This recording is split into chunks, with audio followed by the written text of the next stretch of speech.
হজমজনিত সমস্যা, দুধ খাওয়ার পর বা তেল মশলা খাওয়ার পর, রিচ খাওয়ার পর যদি পেটে বাতাস জমে, পেটটা ফুলে যায়, বিশেষত লোয়ার অ্যাবডোমেনটা, পেটটা ফুলে গিয়ে পেটটা ফেটে যাওয়ার মতো অনুভূতি হয় এবং পেটের মধ্যে হুড়ুর গুড়গুড় আওয়াজ হয়, রামলিং বা গ্রামলিং সেন্সেশন হয় এবং ঢেকুরে আরামবোধ হয় না, এই ধরনের ক্ষেত্রে খিদে কিন্তু তার প্রচুর থাকে, সে খেতে চায়, খেতেও পারে। এই কন্ডিশানে খাওয়া কমে যাওয়ার কথা, কিন্তু না, সে খেতে চায় ভালো, যদি না খায় বরং তার মাথায় যন্ত্রণা শুরু হয়।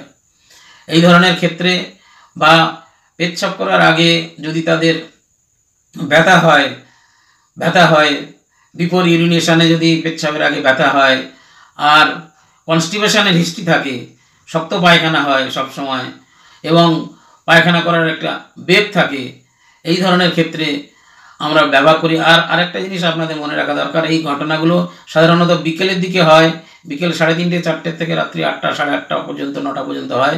এই ধরনের কন্ডিশানে আমরা ব্যবহার করি লাইকোপোডিয়াম ক্ল্যাভেটাম, খুব ডিপ অ্যাক্টিং ওষুধ। এবং যারা বয়স্ক লোক, বিশেষ করে যারা গরম খাবার খেতে ভালোবাসেন, গরম খাবার, গরম ড্রিঙ্কস, তাদের ক্ষেত্রে এই ওষুধটা খুব কার্যকরী ওষুধ। আপনারা এটা ভুলবেন না, লাইকোপোডিয়াম ক্ল্যাভেটাম অবশ্যই রাখবেন।